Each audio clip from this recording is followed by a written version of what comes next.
Ahí entonces cuando les anuncian, ¿no?, que van a ser exilados, van a ser llevados a otros países, ese es el dolor grande que puede producir en su corazón. Ese es, vamos a decir, el castigo más severo que ellos sufrieron. Pero antes ya Dios le estaba advirtiendo, porque todas estas cosas que ahí describe son llamados. Ellos estaban portándose mal y por eso entonces Dios los llama a través de cosas que están sucediendo ahí. Y aquí entonces nos va a mostrar en este capítulo por qué la gente no vuelve a Dios, a pesar que están pasando cosas difíciles alrededor, no vuelve a Dios. Y va a haber tres partes. Lo primero es la embriaguez, del versículo 1 al 3. Del 1 al 3 nos está mostrando el problema de la embriaguez. Es fuerte la palabra, así que hay que afinar nuestros oídos. ¿Qué les dice? Oíd estas palabras, vacas de Basán, que estáis en el monte de Samaria, que oprimís a los pobres y quebrantáis a los menesterosos, que decid a vuestros señores, a vuestros esposos, traed y beberemos. Esa es la embriaguez, el problema. Entonces, ¿qué significa eso, ese problema de la embriaguez? ¿Por qué les dice vacas de Basán? ¿Por qué no dice toros de Basán? Porque está refiriendo a las mujeres. Y una señal, vamos a decir, de decadencia es que las mujeres de un país se embriaguen. Eso es. Años antes, puede recordarse, los de mi época, que una mujer se embriague públicamente era escandaloso. Era raro. Sí, era raro. Los hombres sí se embriagaban, pero ver una mujer embriagada así públicamente en la fiesta, algo así, era raro, escandaloso. Entonces, la naturaleza nos dice que no es propio que las damas se embriaguen, pero cuando aquí está describiendo que las damas se embriaguen, es que está queriéndonos enseñar algo. Y no es que sencillamente como decir, es un bebedor social de vez en cuando, sino dice, obligan a sus esposos que le traiga la cerveza. Y si no le trae la cerveza, no la atienden. Si no hay celebración esta noche. Así que ese es el caso, lo que estamos viendo ahí. Obligaban a sus esposos que le traigan la cerveza. O sea, no están preocupados solo que el esposo pueda proveer para la familia, para los hijos. No. Primero para su vicio. Es un caso fatal. Y ahí vamos a ver. Estos eran damas, pero de diferentes niveles sociales. Vamos a comenzar por los más altos. Eran las damas que tenían influencia política en ese entonces. Y por eso entonces el esposo de repente no tenía ese rango político. Por eso le obligan. Porque recuerde, la cultura hebrea es diferente. Siempre el hombre tenía ahí la voz de mando, ¿sí o no? Las damas conversaban aparte, los varones. Algunos lo acusan de que es una cultura machista, pero esa es su forma de proteger a la familia. No era sencillamente un asunto del hombre, ¿no?, que se imponía a las damas, sino protegían de esa manera a las damas. Pero aquí vemos entonces que estas damas eran de un estatus político y con dinero, que manejaban el dinero, posiblemente por algunos negocios. ¿Recuerda Lidia, que era vendedora de púrpura? Eso no es una cosa, ¿no? No es como tener su canastita y vender chisitos, algo así, ¿no? Chifle, ¿no? Eso era una mujer financista. Entonces, estas mujeres también.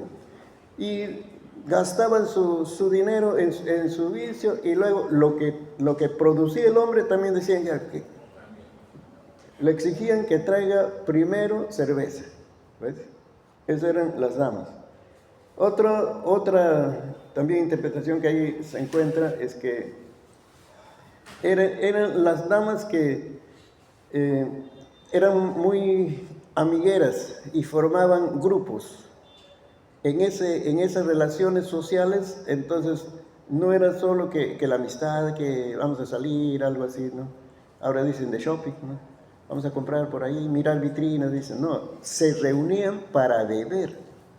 Imagínense, como por eso estamos diciendo, es que era un tiempo de decadencia. Los hombres, pues, como decir, vamos a decir, entre comillas, están acostumbrados a esas reuniones sociales donde ahí se sirve el licor. Pero las damas, su reunión social era diferente. En ese tiempo era compartir, por decir, las habilidades manuales. Mira, yo estoy haciendo esto. Esta cosa estoy trabajando. O sea, he inventado un plato nuevo. Esas cosas. Pero aquí se reunían para tomar. Eso es grave. Eso es grave. Pudiendo hacer otras actividades muy propias de su sexo, hacían estas cosas. Y el Señor los está mostrando. Mira, el siguiente versículo dice, ahora le está diciendo, Jehová el Señor juzgó por su santidad. Aquí viene día sobre vosotros en que os llevaréis con ganchos a vuestros descendientes. El tercer grupo de damas es que no atendían a sus descendientes, sus hijos. Ojo, era responsabilidad de papá y mamá enseñar la palabra a sus hijos. Y eso era, vamos a decir, el papá establecía el patrón oral, pero la palabra, ¿quién estaba más cerca? Mamá estaba más cerca de sus hijos, pero no enseñaban. Y por eso sus hijos también estaban siguiendo ese patrón de embriaguez junto con mamá. Era terrible, su influencia. Entonces, ¿qué dice? Ahí mismo. Que van a ser llevados cautivos. Y este pueblo, que es Israel el norte, fue llevado a Asiria. A Asiria. ¿Y cómo lo llevaron? Eso no dice la Biblia, dice otros libros comentarios. ¿Cómo dice ahí? El cual llevaréis con ganchos. Sus hijos con anzuelos de pescadores, de la jeta. ¿Cómo es el anzuelo? El anzuelo del pescador. Entra y no sale, tiene un gancho. Claro, está preparado para que no puedes sacar solamente así con cuidado. Al sacar estás dañando también. La mejor forma de sacar es arrancar la carne. Y dice, ¿qué pasó con eso?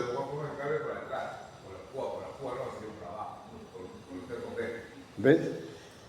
¿Sabes cómo lo llevaron a ellos? Lo llevaron desde Israel a Siria, que son kilómetros, y tenían que ir andando. No lo llevaron en los carros de ese tiempo, no, sino lo llevaron jalando. Y para jalarlo entonces lo enganchaban con esos anzuelos de pescador, dice, en el labio menor. Así dice el libro. En el labio menor lo enganchaban a las madres y a sus hijos, y los hombres también llevaban. Para que no eran pues anzuelo de pejerrey, era anzuelo más grande. Así. Ahora pensemos, ¿con qué parte de su cuerpo pecaban embriagándose?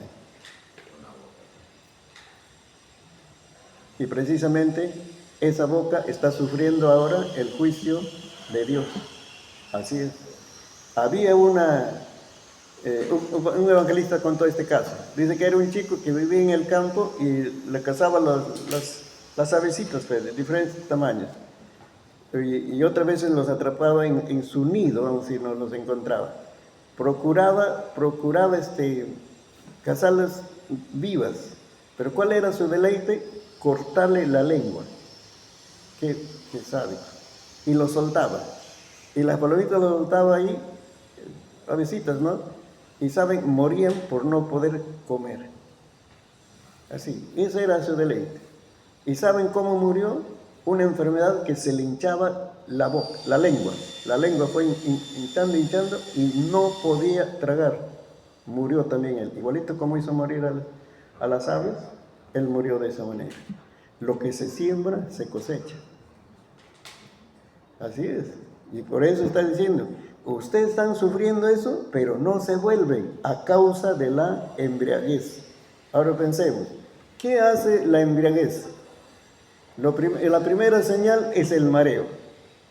Quiere decir que no están andando firme. También nos quiere enseñar eso, hermanos. Un cristiano que no está andando firme el camino del Señor es como un embriagado. Se va a la derecha, se va a la izquierda, adelante, atrás, ¿no? Y somos bien contras a Dios. Así como el chico rebelde. La Biblia lo dice, ¿eh? Dice, cuando Israel pues se iba así tras los Baales, y dice, no, cuanto más lo buscaba, dice, como que el Señor le decía, a ver Israel, a la derecha, Israel se iba a la izquierda. Cuando decían, a ver, es hora de avanzar, adelante, Israel se iba para atrás. O sea, le gustaba hacerla contra Dios. ¿Eso saben por qué? No está hablando porque no había firmeza, estaban embriagados. Esa es la lección espiritual, lo que nos está enseñando. Entonces, dice, por esa razón no se volvieron a mí. El hecho es, hermanos, que necesitamos volvernos a Dios diariamente, al altar, y decir, Señor, examina mi corazón. ¿Cómo está mi corazón, Señor? Yo necesito renovar mis fuerzas delante de ti. Pero si estamos, vamos a decir, ya alejados de ese camino de arrepentimiento, de volvernos a Dios, hermanos, el Señor nos está advirtiendo a través de esta palabra. La segunda razón, versículos 4 y 5, que dice, a ver, este está hablando en sentido de ironía. Esa es una figura, una forma, ¿no? En forma de ironía, pero para dar una lección. No es la ironía que de burla, de daño, no. Que le está diciendo a través del profeta, id a Betel y prevaricad, y aumentad en Gilgal la rebelión. ¿Qué le está diciendo al pueblo? Mire, el profeta debería decir, vuelvan a Dios, arrepienten, salven. No, dice, ya, vayan, hagan lo que quieran, ya, pequen, así, ¿no? Muestren su rebelión. Y luego dice, y traed, ¿qué dice? Traed de mañana, ¿qué? Vuestros sacrificios, lo que ellos hacían, y vuestros diezmos cada 3 días. Y hacer sacrificio de alabanza con pan leudado. Eso todo es del judaísmo, sus ceremonias. Y proclamado, publicad ofrendas voluntarias, pues que así queréis, hijos de Israel, dice Jehová. La segunda razón por qué la gente no se vuelve a Dios es por religiosidad. Digan religiosidad. La primera es embriaguez, la segunda, religiosidad. Aquí le está diciendo ya, ustedes quieren ser rebeldes con Dios, desobedecer, ya, váyanse. Dice, muestren su rebelión, muéstrense, cuando dice prevaricar es pecar contra Dios. Y luego dice, vengan, hagan sus sacrificios, presenten ofrendas. Mira, él exagera pues las cosas, esa ironía se nota porque el diezmo, por lo menos el judío podía llevar a la semana, el sábado que iba pues, a su templo. Y había diezmos que se daba cada 3 años. Es el diezmo que era para compartir con todos así juntos, ¿no? Se juntaban ahí los productos del campo pues, y cocinaban, todos comían. Y aquí que dice cada 3 días, o sea, es ilógico. Es ilógico que una persona lleve diezmo cada 3 días. He trabajado y voy a dar cada 3 días. Lo está exagerando. Quiere decir, sus ritos, ceremonias, las órdenes de su templo, todo que ellos deberían hacer, lo exagera. Es como decir, vayan, pequen, hagan las cosas y luego vengan aquí, canten 2 horas y oren 5 horas. Eso ya no es buscar a Dios, eso es cantar religiosamente, orar religiosamente. Y permítame decirle, hermano, cuando no nos volvemos a Dios de corazón, usamos las cosas espirituales para esconder nuestro pecado. Bien dijo, mi esposa estuvo en esa conferencia. Llegó el pastor a una iglesia y entonces ahí, generalmente en el ambiente pentecostal, lloramos en la oración, algo así, ¿no? lloramos, nos emocionamos con Dios. Nosotros tenemos libertad de expresar nuestras emociones, pero Él notó algo raro, la vida de la iglesia, y no había fruto de almas ganadas. Y entonces Él dijo, hermanos y hermanas, se acabó la lloradera. Aquí tenemos que dar frutos para Dios, frutos de vida santificada y frutos de almas ganadas. Porque puede ser religiosidad. Ese es el asunto. Nuestra oración puede convertirse en un acto religioso sencillamente. No dice Mateo el Sermón del Monte, hasta la ofrenda, hasta el ayuno se convierte en un acto religioso porque solamente se busca popularidad. Ser famoso en oración, ser famoso en ayuno. Eso ya no agrada a Dios. Eso es religiosidad. Uno puede hacer tantas cosas religiosas, pero igualito vivir en pecado. Por eso le está diciendo, ya, ¿quieren pecar? Pequen, ¿Quieren mostrar su rebelión? Rebélense, y luego ya, muéstrense religiosos. Yo les voy a esperar el sábado, a ver, diría el profeta, les voy a ver cómo vienen. Dice, cómo vienen, qué solemnes, que llevan sus corderitos, dice, ¿no? Pero el domingo comienza la vida desenfrenada de pecado. Eso que nos está diciendo, hermano, la religiosidad. Ese es el problema. Mucha gente se va a ir al infierno, ¿saben?, por no mostrar una vida de santidad. Cristo no hizo un cambio en su vida. ¿Sí? Si la gente fuera al cielo por ser religiosa, ya todos llegarían al cielo. No. Dice, ninguna cosa inmunda va a entrar en el cielo. Ninguna cosa inmunda. Y Dios conoce qué hay en nuestro corazón. Ese es el segundo motivo, hermanos, ¿no?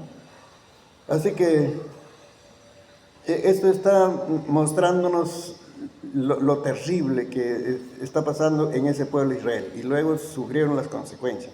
Pero la tercera parte es la más grave, hermano. Del versículo 6 al 11 es lo más grave. Si bien la embriaguez impide a algunos volver a Dios, en ese tiempo estamos hablando, y luego la religiosidad, el tercero del 6 a 10 nos está hablando la frialdad espiritual. Eso es. A ver, vamos, leamos. Primero se describe ante esa conducta así desordenada de Israel, Dios envía sus juicios como advertencia. Y el primer juicio es el hambre. El hambre y sus consecuencias. Versículo 6. A ver, me ayudan a leer. 6. Fuerte. 6. Dice, os hice estar habiente limpio en todas vuestras ciudades, y hubo falta de pan en todos vuestros pueblos. No os volvisteis a mí, dice Jehová. ¿Ves? Y no os volvisteis a mí, dice. El hambre y sus consecuencias. Ahora, el hambre no es solo la falta de alimentos, sino es no saber alimentarse.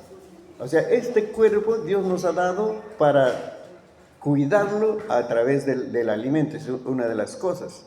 Pero podemos estar matando a nuestro cuerpo de hambre porque no le damos los ingredientes necesarios, sino nuestra comida es basada en lo que nos gusta. Eso me gusta, por eso como. Eso también es una forma de maltratar el cuerpo. Y entonces, ¿qué pasa? No entendían que esa era una advertencia del Señor a volverse. Y venían, ¿qué viene? ¿Qué viene por la mala alimentación? ¿Cuál es la primera enfermedad? La anemia. TBC. Esas son enfermedades por la falta de saber alimentarse. ¿Ves? Por medio de esas enfermedades, a causa de no alimentarse bien, ¿qué está diciendo Dios? Dios le está diciendo, es tiempo de volverse. Pero ¿qué dice la Biblia? No os volvisteis a mí, debido a la frialdad que estaban pasando. El Señor Jesucristo formó a los discípulos, pero en el tercer año, ya pues pasaron los 3 años de instituto, no hubo graduación, ¿no? Su último examen final fue en el huerto de Getsemaní, sobre el curso de oración. Y tenían que dar un examen en 3 jornadas. La primera jornada fueron a orar, dice, 1 hora. ¿Y qué pasó? ¿Qué pasó con los discípulos? Se quedaron dormidos. ¿Cuánto del nota le pones? 0. 0. Los despertó el Señor Jesús, ya estaba Pedro y todos. Dice, se fue también lejitos a orar. Vuelve y de nuevo los encontró durmiendo. ¿Cuánto le pones de nota? 0. La tercera vez, ¿qué pasó? También se durmieron. Hermanos, se jaló 3 veces en el curso de oración, ni recuperación, ni de marzo, nada. Se jalaron 3 veces. Y entonces el Señor le dice ya, antes de irse, en uno de los sermones que era sobre la evangelización, Marcos capítulo 5, antes de eso dice, Jesús les reprochó por su dureza de corazón. Pero ¿qué? Si nosotros hemos pasado, nosotros hemos oído la voz de Cristo, por eso estamos aquí, hemos dejado nuestro trabajo. Pero el asunto es, hermanos, que la frialdad en la vida espiritual, en cualquier etapa de la vida te puede atacar. No es que vamos a decir, yo ya tengo experiencia, vamos a decir, no, yo he echado fuera demonios, no, he visto las maravillas. No, la frialdad te puede atacar en cualquier tiempo de tu vida. Y entonces tiene que ver con dureza de corazón. Mira, el ser humano es sensible a la influencia de Dios. Por eso nos convertimos a Cristo. Porque hemos oído esa voz, nos llamó y llegamos a conocer a Cristo. Pero puede ser que nos familiarizamos con estas cosas, con la oración, el ayuno, el culto y todo eso, la Biblia, todo. Y hermanos, la frialdad hace que lo veamos como algo rutinario. Ya no hay nada de corazón y lo hacemos mecánicamente. Había uno de esos fríos, ¿no? Que se levantó en la mañana, dice, como estaba acostumbrado a devorar, levantando y devorar a Dios, y dijo, Padre nuestro, bendice los alimentos. No, esta es la oración del almuerzo. Se equivocó de oración. En vez de orar la oración de la mañana, estaba orando de los alimentos y todavía recién está levantando. No está en la mesa.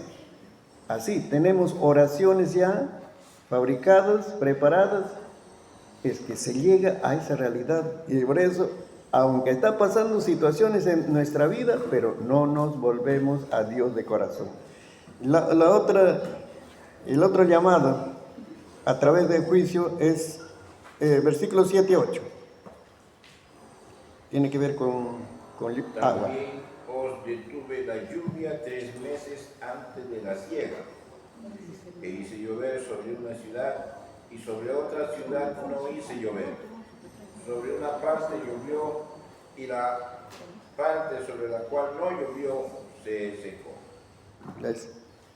Para el agricultor. Es el 7, ¿no? O el 8. A ver si dice. Ese es el 7. Ya. Dice el 8. Y venían 2 o 3 ciudades a una ciudad para beber agua, y no se saciaba. Con todo, no os volviste a mí, dice Jehová. Otra vez, no os volviste. Eso está pasando en tu tierra, dice.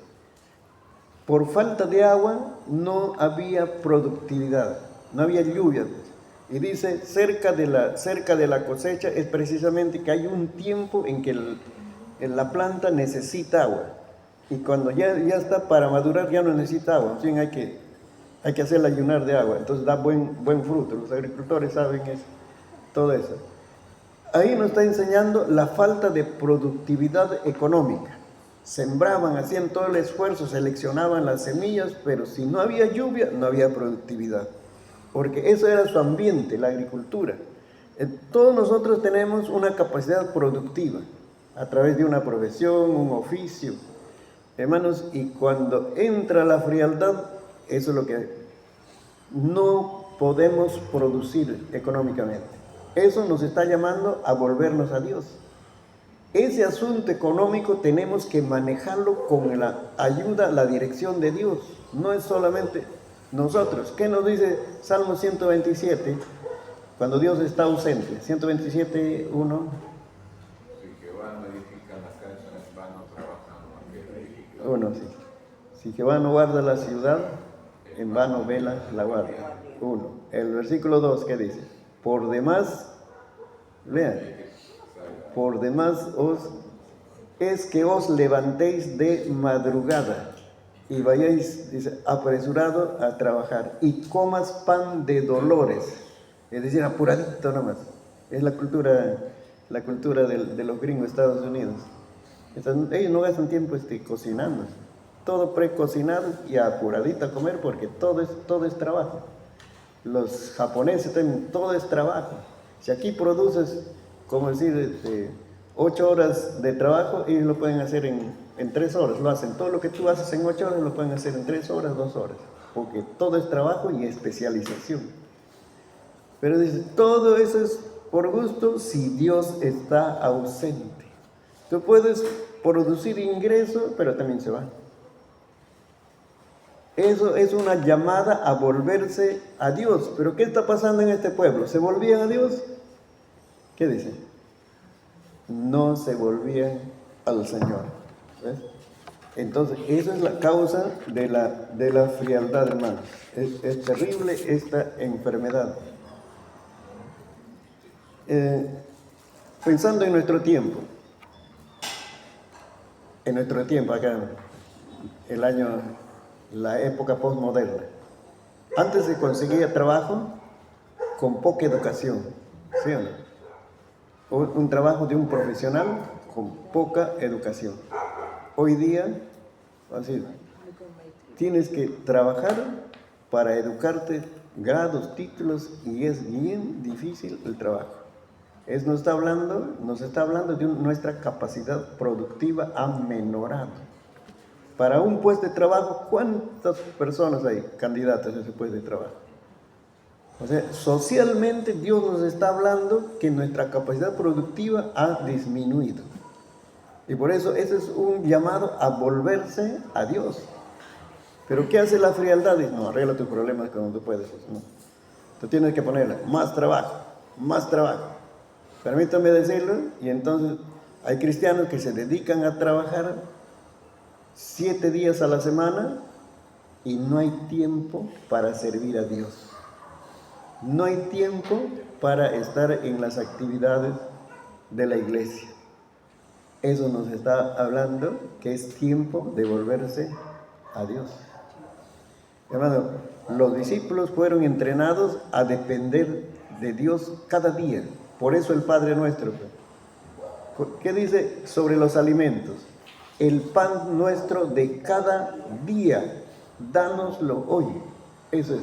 Yo tengo que tener fe que en ese día voy a comer por provisión de Dios. Pero nosotros le decimos al Señor, el pan nuestro de cada mes, dámelo, Señor. Cuando tengo mi sueldo, mi ofrenda, no sé, mensual, ya está asegurado. Y nos olvidamos de orar por los alimentos. Nos olvidamos de agradecer al Dios que hace producir la tierra. ¿Qué vamos a decir? ¿Qué pasaría si tú tienes dinero y no produce la tierra? ¿Vas al mercado? ¿Vas a comprar billetes? ¿Vas a comer billetes? No, monedas vas a comer. Si no produce la tierra, la plata no te va a alimentar, hermanos. Y lo que produce las fábricas está dañando nuestra casa grande y está dañando nuestro cuerpo. Todo eso, vamos a decir, ya está procesado. Entonces, nuestra capacidad productiva está decayendo en este tiempo. Esta es una señal, ¿saben? Que está preparando para el gobierno del anticristo, porque el anticristo va a presentarse como el solucionador, el que resuelve todo problema. ¿Tienen problema económico? Aquí está la clave. Tienen que tener todo su marca, 666, con eso van a comprar y vender, van a tener créditos, alimentos, ofertas, todo. Eso es una preparación para lo que va a suceder en la gran tribulación. Por eso es tiempo de volverse a Dios y depender de Dios para nuestras necesidades económicas. ¿Estamos de acuerdo, no, hermanos? El cristiano tiene que manejar su situación económica con las pautas bíblicas, no fuera de la palabra del Señor. El ingreso legal, pero también el egreso tiene que ser legal. A veces puede haber ingreso, pero nuestro egreso, o sea, la forma como gastamos no está de acuerdo a la palabra y decimos nos falta plata, ¿no? El que Dios ha provisto. Te ha dado talentos, te ha dado talentos. Todos tenemos el talento de hablar, de saludar, de ser tratable. Hoy se necesita, en la capacidad productiva, se necesita virtudes, cualidades, no solamente la habilidad que de ese trabajo, de esa profesión, se necesita valores. Pero Dios te ha dado eso. Entonces, cuando está afectándose nuestra situación económica, es volverse a Dios. Mira, pensemos del otro lado. ¿Por qué en los lugares donde hay avivamiento, hermanos, aumenta la producción económica de los creyentes? El caso de Almalón. ¿Por qué? ¿No nos está diciendo algo? Ese pueblo era pobre porque había alcoholismo. Dice, las personas estaban botadas en la calle ahí. La cárcel llena de delincuentes. En las calles están así botadas los alcohólicos, alcoholismo, problemas familiares. Los hogares se destruían, pero se pusieron a orar y unidos a todas las iglesias y vino un poderoso avivamiento. ¿Qué hizo Dios? Sanó la tierra. Sanó la tierra porque ya no practicaban el alcoholismo. Los hogares se ordenaron. Y entonces, hermanos, la productividad aumentó. Cada agricultor tenía su movilidad. Antes producían, dice, mensualmente, por decir, 10 camionadas de frutas, no, de verduras, de todas las formas, ¿no? Pero dice, ahora diario pueden producir 50 camionadas. Mira, la diferencia es que Dios empezó a obrar en la economía. Eso nos indica, hermanos. Otra de las cosas, el versículo 9 y 10, cómo el Señor nos muestra. 9 y 10. Lean. 9 y 10. 9 y 10. Os herí con viento solano y con oruga. La langosta devoró vuestros huertos y vuestras viñas, y vuestros higuerales y vuestros olivares, pero no os volviste a mí, dice Jehová. No. Envié contra vosotros mortandad tal como en Egipto. Maté a espada a vuestros jóvenes, con cautiverio de vuestros caballos, e hice subir el hedor de vuestros campamentos hasta vuestras narices, mas no os volvisteis a mí, dice Jehová. El 11 también. Os trastornaré como cuando Dios trastornó a Sodoma y a Gomorra, y fuiste como tizón escapado de fuego, mas no os volviste a mí, dice Jehová. Mira, ahí está, 2 veces está diciendo, no os volviste a mí, solamente en esa parte.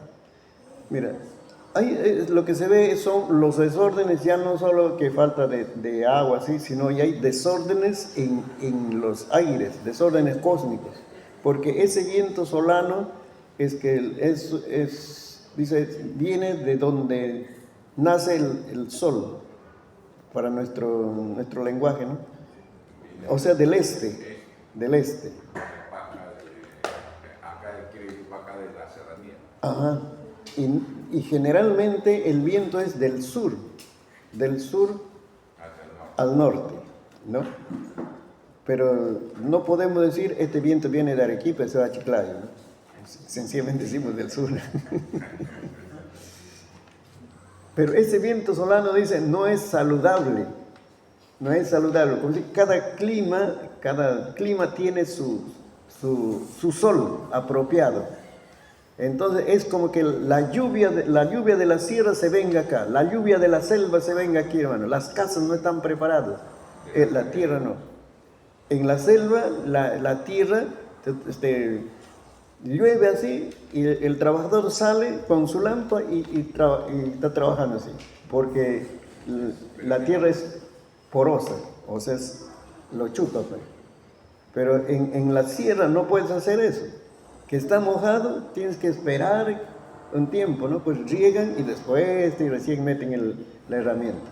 Es diferente, cada clima.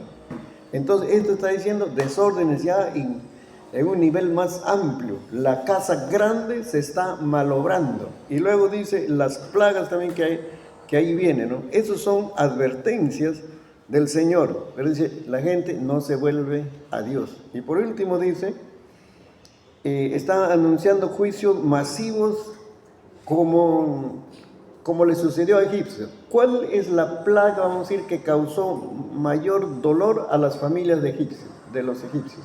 La muerte de los primogénitos. Y eso dice ahí. Y eso dice ahí. La muerte de los primogénitos, los jóvenes. Ahí está hablando, ¿sí o no? El versículo 11. Os Transformaré como cuando Dios trastornó a Sodoma y a Gomorra. El 10 es, envié contra vosotros mortandad tal como en Egipto. Claro, maté a espada a vuestros jóvenes. a los jóvenes. Al decir jóvenes, entonces está hablando de los primogénitos. Esos son, como decir, juicios severos para que la gente pueda percibir, no, es hora de volverse a Dios. Hermanos, los egipcios, cuando le afectaba, vamos a decir, ¿cuál fue la primera plaga? El mar, ¿no? Su Dios, el río Nilo, ¿no? Algo se conmovieron y todo eso les afectó, pero cuando también las moscas, las langostas, todo eran sus dioses, los sapos también eran sus dioses.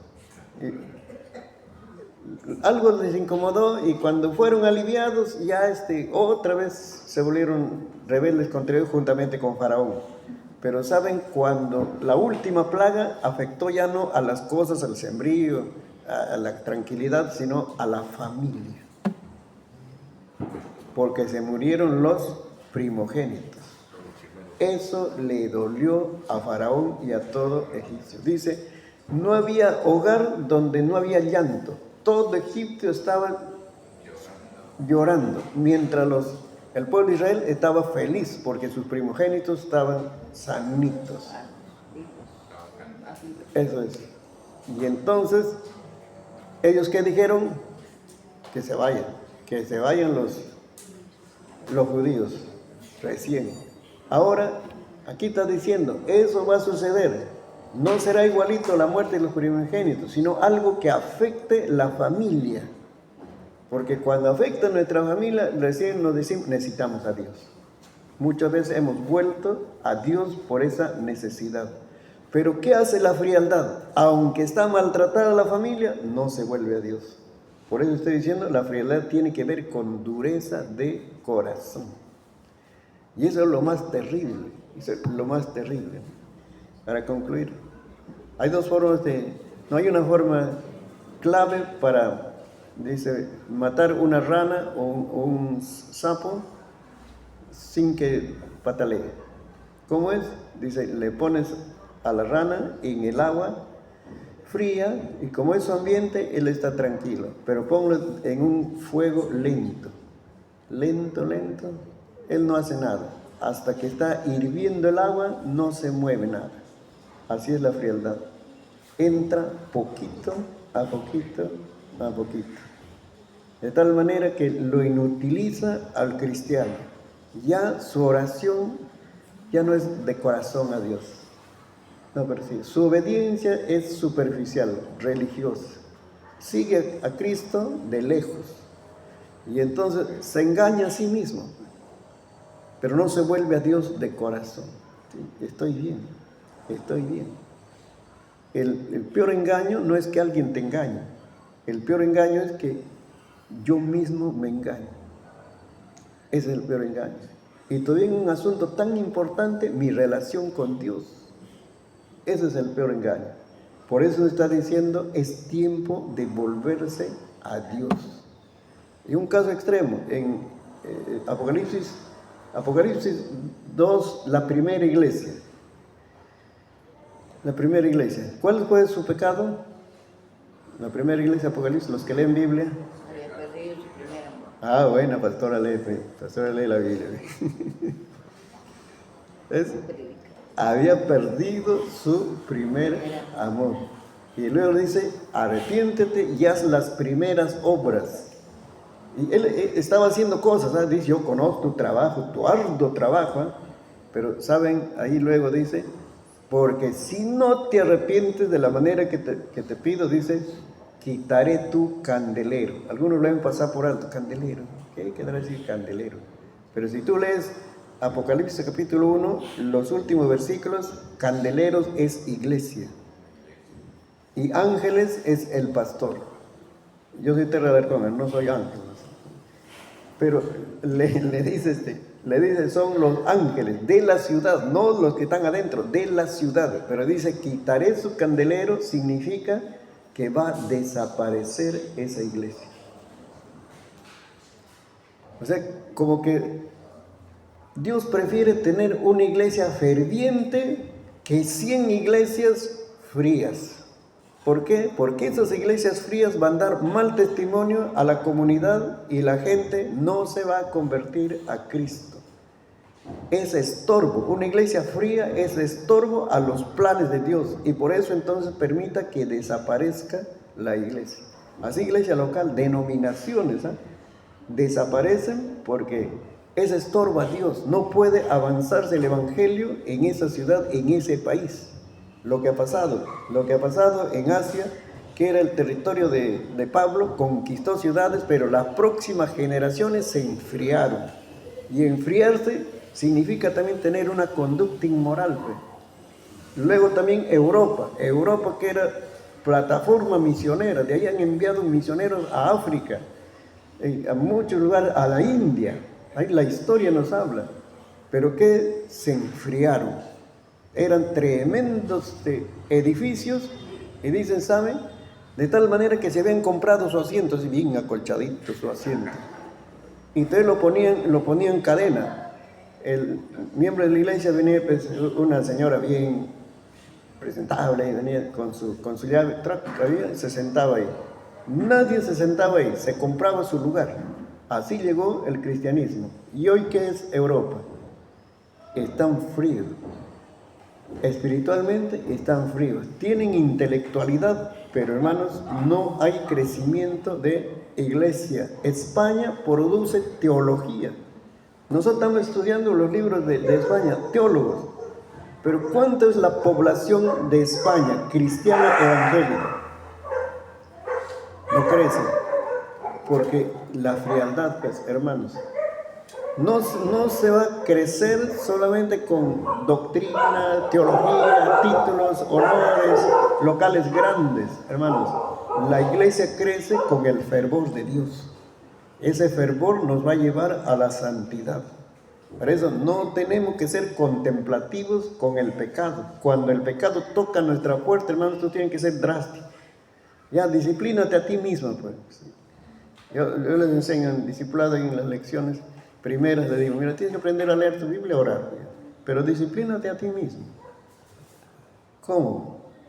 Dice, yo debo leer 3 capítulos diarios de la Biblia. Ese es tu alimento, desayuno, almuerzo y comida. Si no, solamente estás viviendo con desayuno, pues, si lees un capítulo.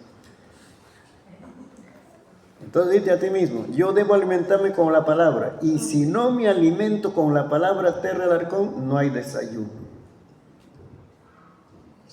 Si no oro, no hay desayuno, no haré almuerzo. Porque ¿es pecado o no es pecado desobedecer a Dios? A ver. ¿O no? ¿Es pecado o no es pecado desobedecer a Dios? Ahora, vamos a pensar, ¿Dios nos ha mandado leer la Biblia o es sugerencia? ¿O es una opción? A ver si pueden leer la Biblia, hijos. ¿Así ha dicho Dios? Así tenemos que pensar. ¿Orar es un mandato o es una sugerencia? A ver si puedes orar. Es mandato orar. Si no oro, soy desobediente ante Dios. Ahí entra la frialdad de que todo lo, vamos a decir, justificamos y todo lo inventamos a nuestra manera. El ayuno es mandato de Dios, por si acaso. Amén. Dice, debemos ayunar y si no, no estamos ejercitando dominio propio. Por eso, pues, cuando viene el pecado, se nos presenta, no tenemos fortalecido el dominio propio y caemos, porque no hemos ayunado. El ayuno es mandato de Dios. Si no ayunamos, a ver, ¿cuántos han pedido perdón a Dios por no ayunar? Ahí está. Ese es el caso. Si no pedimos perdón a Dios por no ayunar, es que estamos fríos. No sé qué título, honores podemos tener en esta tierra. A los ojos de Dios, eso es frialdad. Y la frialdad tiene que ver con dureza de corazón, hermano. Así que por esta razón, esta gente no volvía a Dios. Y pasaban todo eso, hermano. ¿Saben cuándo se curaron de su idolatría? Cuando fueron llevados a Babilonia 70 años. O sea, sacar esa raíz de idolatría a Dios le costó 70 años en Babilonia. Ahí sí extrañaron. Uy, mi culto, dice. Uy, cuando cantaba con mi pandereta en la casa del Señor, dice. Llevaba mis ofrendas, dice. Y los otros se burlaban, dice. A ver, pues, judíos, cántenos, pues. Como ustedes dicen, son un pueblo que canta, dice, cántenos. Salmo, ¿qué dice? ¿Cómo vamos a cantar? Dice. Si nuestra tierra está lejos ahí. Ahí no pueden cantar. El cristianismo puedes practicarlo en cualquier lugar del mundo, pero el judaísmo no. Tienes que tener templo. Entonces, esta gente tuvo que pasar todos esos dolores para volverse a Dios. Ahí sí, dice, después de esos 70 años de disciplina, no cayeron en idolatría. Así que, amados hermanos, no sea que Dios nos esté advirtiendo a tiempo. Tenemos que dedicar tiempo para el Señor. No sirvan a Dios de pasadita. Ya Dios nos ha resucitado, nos ha dado vida nueva y nosotros hemos puesto nuestra propia agenda, nuestro propio horario para servir a Dios. Dios tiene que poner nuestra agenda, Dios tiene que poner nuestro horario. Y las demás cosas va a venir por añadidura, yo te aseguro, hermano. Vamos a orar.